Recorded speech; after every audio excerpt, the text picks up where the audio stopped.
Welcome to the Tech Egg. Don't get scrambled. Enjoy the video. You begin by opening the Snipping tool quickly with Windows key plus Shift plus S so you can capture right away. Choose a mode. Rectangular is fastest, because each mode controls the selection behavior and precision. Make sure the content you need is visible and free of overlays.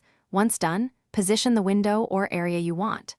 The tool copies the capture to your clipboard. You'll paste or edit it next. This avoids saving unnecessary steps and keeps your workflow efficient. Next, you capture with Control. Click and drag to select the area, and hold Shift if you need straight edges for a cleaner image.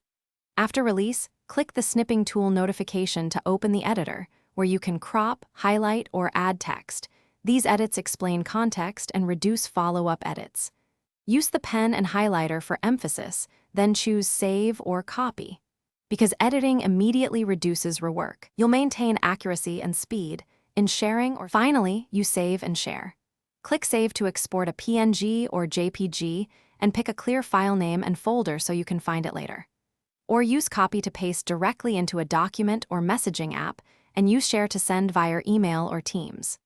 If the Snipping tool doesn't capture, make sure clipboard history is enabled or restart the app. Sometimes a quick reboot of the tool fixes permission or overlay conflicts. That troubleshooting tip gets you back on track fast. Thanks for watching. Consider subscribing if I helped unscramble your problems.